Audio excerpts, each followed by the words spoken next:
मैं प्रोफेसर सविन सिंह अपने video geography lecture series lecture number 101 में आप सभी लोगों का स्वागत करता हूं। आज हम चर्चा करेंगे हिमालय के अपवाह तंत्र पर। Today I will talk about the Himalayan drainage system. तो सर्वप्रथम पहले हम जानते हैं कि अपवाह तंत्र यानी ड्रेनेज सिस्टम क्या होता है, ड्रेनेज पैटर्न यानी अपवाह प्रतिरूप क्या होता है और किस तरह की सरिताएं या नदियां होती हैं। तो किसी भी प्रदेश में नदियों के जाल की उत्पत्ति और विकास के क्रम को हम ड्रेनेज सिस्टम कहते हैं। Drainage system refers to the origin and development of network of streams in a particular region. So we talk about drainage system in terms of time. तो हम अपवाह तंत्र को समय के परिवेश में उसके उद्भव और विकास की व्याख्या करते हैं, जबकि अपवाह प्रतिरूप ड्रेनेज पैटर्न के अंतर्गत हम किसी भी क्षेत्र में नदियों की जो स्थानिक व्यवस्था है उसके ज्यामितीय रूप का अध्ययन करते हैं। So the drainage pattern refers to the spatial arrangement of streams in terms of geometrical forms, यानी ज्यामितीय आकार को।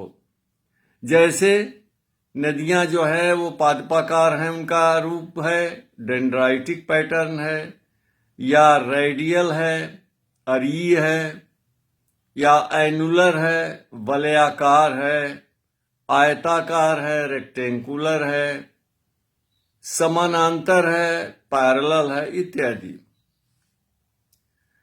अब हम आते हैं कि नदियां कितने तरह की होती हैं। तो पहले तो हम नदियों का विभाजन करते हैं इस आधार पर कि नदियां किसी प्रदेश के ढाल के अनुरूप प्रवाहित होती हैं कि प्रतिकूल प्रवाहित होती हैं। Where the streams of a particular region follow the regional slope or flow against the slope and geological structure. तो जिस प्रदेश में या क्षेत्र में नदियां ढाल के अनुरूप, प्रादेशिक ढाल के अनुरूप और भूवैज्ञानिक संरचना का अनुसरण करते हुए प्रवाहित होती हैं, उनको हम कहते हैं क्रमवर्ती सरिता, sequent streams. So sequent streams are those streams which follow the regional slope and geological structure. अब इनके जो है कई प्रकार होते हैं सीक्वेंट स्ट्रीम के, जैसे कॉन्सिक्वेंट अनुवर्ती सरिता, सबसीक्वेंट जो अनुवर्ती के बाद अनुवर्ती से मिलती है 90 अंश के कोण पर, परवर्ती सरिता सबसीक्वेंट स्ट्रीम। फिर कॉन्सिक्वेंट के विपरीत दिशा में प्रवाहित होने वाली सरिता को हम आपसीक्वेंट कहते हैं, प्रति अनुवर्ती। और बहुत बाद में उत्पत्ति होने के बाद जो सरिता जो है कॉन्सिक्वेंट के ही दिशा में प्रवाहित होती है उसको कहते हैं रिसीक्वेंट। तो पहला वर्ग तो ये हुआ सीक्वेंट यानी क्रमवर्ती सरिता जो किसी भी क्षेत्र के ढाल के अनुसार प्रवाहित होती है। दूसरा इसके विपरीत अक्रमवर्ती सरिता, इनसीक्वेंट स्ट्रीम, जहां पर नदियां ढाल के विपरीत दिशा में उच्चावच के आर पार उसे काट करके या भौमिकीय संरचना जियोलॉजिकल स्ट्रक्चर के आर पार प्रवाहित होती हैं। उनको हम कहते हैं अक्रमवर्ती सरिता। इसके दो प्रकार होते हैं, पूर्ववर्ती सरिता एंटीसीडेंट स्ट्रीम्स, जो किसी भी क्षेत्र में उच्चावच के उत्पत्ति से पहले वर्तमान होती हैं, और सुपर इम्पोज्ड अध्यारोपित सरिता, जो किसी भी क्षेत्र में भौमिकी संरचना के साथ समायोजित होती है, उसके आर पार प्रवाहित होती है। अब जैसे हम एंटीसीडेंट का उदाहरण लेते हैं, तो जो हिमालय क्षेत्र में कुछ नदियां तो ऐसी हैं जो तीनों श्रेणियों को, हिमालय को काट करके प्रवाहित होती हैं, जैसे सिंध नदी, इंडस रिवर, सतलज नदी, गंगा नदी, काली, करनाली, गंडक, कोसी, तिस्ता, ब्रह्मपुत्र नदियां। कुछ नदियां जो होती हैं केवल मिडिल हिमालय और शिवालिक रेंजेस को काट के प्रवाहित होती है, माने उनके प्रति पूर्ववर्ती सरिता होती हैं, जैसे यमुना नदी है। और कुछ नदियां केवल शिवालिक को काट करके प्रवाहित होती हैं, उनको वो जो है वो एक ही श्रेणी को होती है। और सुपर इम्पोज ड्रेनेज सिस्टम का उदाहरण भारत में सबसे बढ़िया उदाहरण है सोन नदी का, दामोदर नदी भी है, चंबल नदी भी है। ये सब जो है सुपर इम्पोज ड्रेनेज सिस्टम। अब आते हैं हम, दूसरा क्राइटेरिया क्या होता है नदियों के विभाजन का आधार प्रकार तय करने का। वह है नदियों में जल के प्रवाह का समय, period of water flow in a river. यानी नदी में वर्ष पर्यंत जिस नदी में जल का प्रवाह होता रहता है उसे कहते हैं पेरेनियल रिवर या सततवाही नदियां, वर्ष भर, और जिनमें वर्षा काल में ही केवल जल का प्रवाह होता है उसको कहते हैं सीजनल स्ट्रीम या मौसमी नदियां। और कुछ ऐसी भी होती हैं, खास के मरुस्थली भागों में, जहां पानी वर्षा नदी बन गई और थोड़े समय के बाद जल सूख गया, इवेपोरेट हो गया और नदी खत्म हो गई। इसको कहते हैं इंटरमिटेंट स्ट्रीम या अल्पकालिक। तो अल्पकालिक नदी सबसे छोटी अवधि तक प्रवाहित होती है। मौसमी सरिता सीजनल स्ट्रीम, जो किसी खास मौसम में, जैसे भारत में मानसून पीरियड्स में बहुत सी नदियां जो है प्रवाहित होती हैं और जो वर्ष भर प्रवाहित होती हैं। अब इनका जो है, इनकी उत्पत्ति कैसे होती है? तो जो नदियां या तो हिमानी या हिमनद या झरने से उत्पन्न होती हैं वो सततवाही नदियां होती हैं। So either the snow fed और ग्लेशियर फेड और स्प्रिंग फेड। फेड माने पूरित। तो जो नदियां हिमनदों से, ग्लेशियर से या हिम क्षेत्रों से निकलती हैं, या जो झरने का जल जिनमें वर्ष भर आता रहता है, वो सततवाही होती हैं। जैसे हिमालय की अधिकांश सभी नदियां जो हैं वो सततवाही है, पेरेनियल है, क्योंकि ये या तो ज्यादातर तो हिमनदों से निकलती हैं, स्नोफील्ड से निकलती हैं, और कुछ झरने से भी निकलती हैं। जैसे झेलम नदी जो है सिंध की सहायक है। अभी आगे बताएंगे कि झेलम सिंध की प्रत्यक्ष सहायक है या प्रत्यक्ष रूप से सहायक है।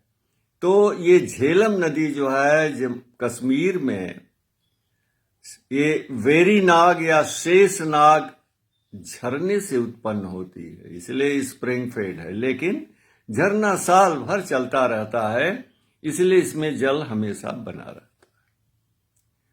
तो हिमालय की अधिकांश नदियां झरना पूरित हैं।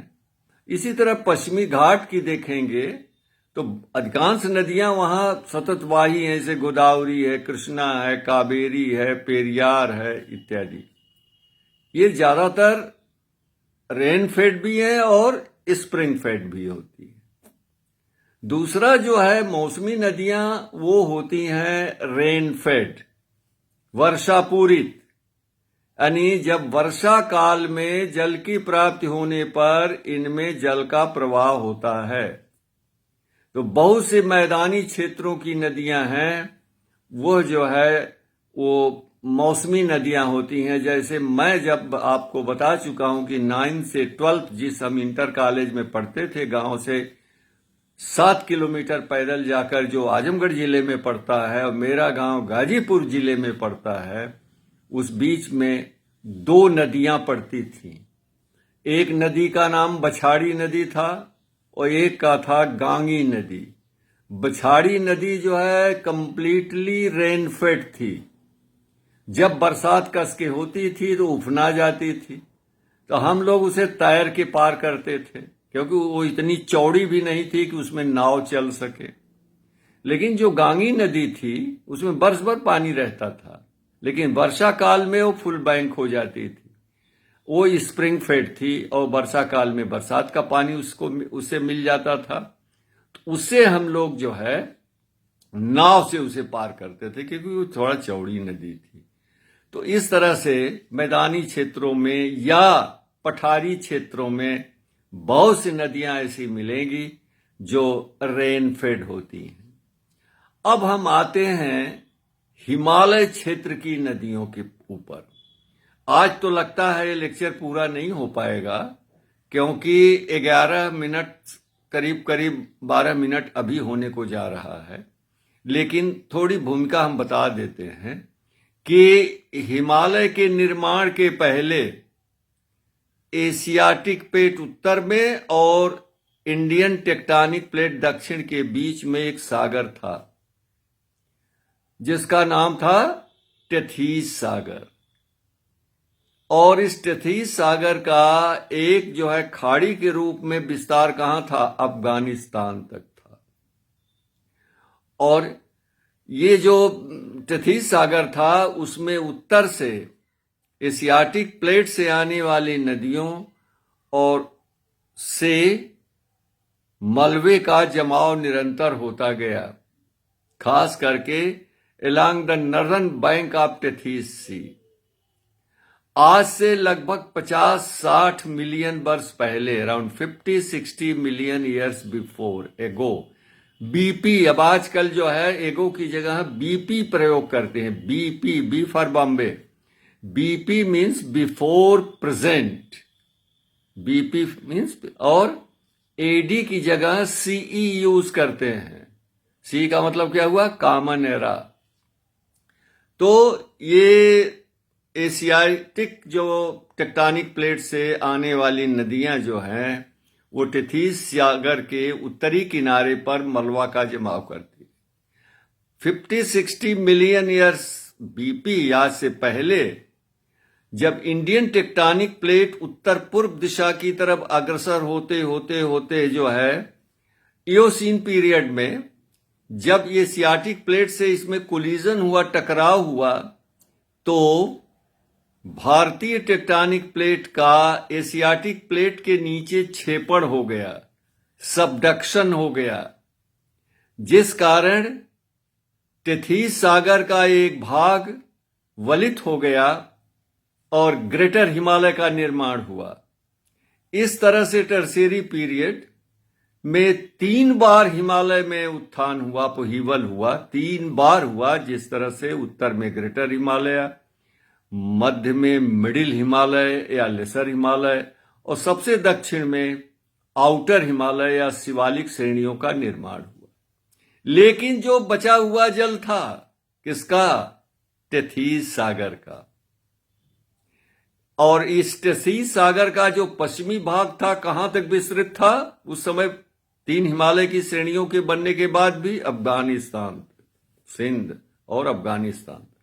इसका नाम था गल्फ ऑफ सिंध। तो 3 हिमालय की 3 श्रेणियों के निर्माण के बाद टेथीस का बचा हुआ जल एक सकरी लंबी नदी के रूप में परिवर्तित हो गया। The remaining part of Tethys Sea was converted into a narrow and long channel of water, जो पूरब से पश्चिम की तरफ उसका प्रवाह होता था और सिंध की खाड़ी में, गल्फ ऑफ सिंध में वो नदी गिरती थी। इसका नामकरण जो है 1919 में ग्रेट ब्रिटेन के 2 भूवैज्ञानिकों, जियोलॉजिस्ट ने इसका नामकरण किया। EH पैस्को महोदय ने इस नदी का नाम इंडो ब्रह्मा नदी रखा, जबकि ब्रिटेन के ही जियोलॉजिस्ट EG पिलग्रिम ने इसका नाम शिवालिक रखा। और आगे चल के प्लास्टोसीन पीरियड में पोटावर के पास का भाग ऊपर उठ गया, जिस कारण ये शिवालिक नदी या इंडो ब्रह्मा नदी विखंडित हो गई। द रिवर वॉज डिसमेंबर्ड और इसका एक भाग जो है इंडस रिवर सिस्टम बना और दूसरा भाग इसका गंगा और ब्रह्मपुत्र सिस्टम में परिवर्तित हो गया। ये कैसे हुआ? हिमालय की जो ड्रेनेज सिस्टम है वह इस तरह से उत्थान, अपलिफ्टमेंट, सब्सिडेंस, अवतलन, रिवर कैप्चर, नदी अपहरण, डाइवर्जन ऑफ कोर्सेस, नदियों के मार्ग का विपथ गमन, डाइवर्जन जो है, इत्यादि कारण चेंजेस ऑफ कोर्सेस के प्रतिफल के परिणाम स्वरूप हुआ, जिसका जिक्र हम अब अगले वीडियो में करेंगे। तब तक प्रतीक्षा कीजिए। एक सूचना मैं और देना चाहता हूं, क्या ये अब मुझे करना चाहिए कि मैं एवरी वेंसडे को 2 घंटे का समय यूनिवर्सिटी रोड पर देता हूं, चूंकि वो फ्री है इसलिए बहुत कम लोग आते हैं, कभी कभी तो आते भी नहीं। क्या इसको पेड कर दूं मैं? क्योंकि पेड करने पर डेफिनेटली दौड़ेंगे लोग। अपनी राय दीजिएगा। नमस्कार।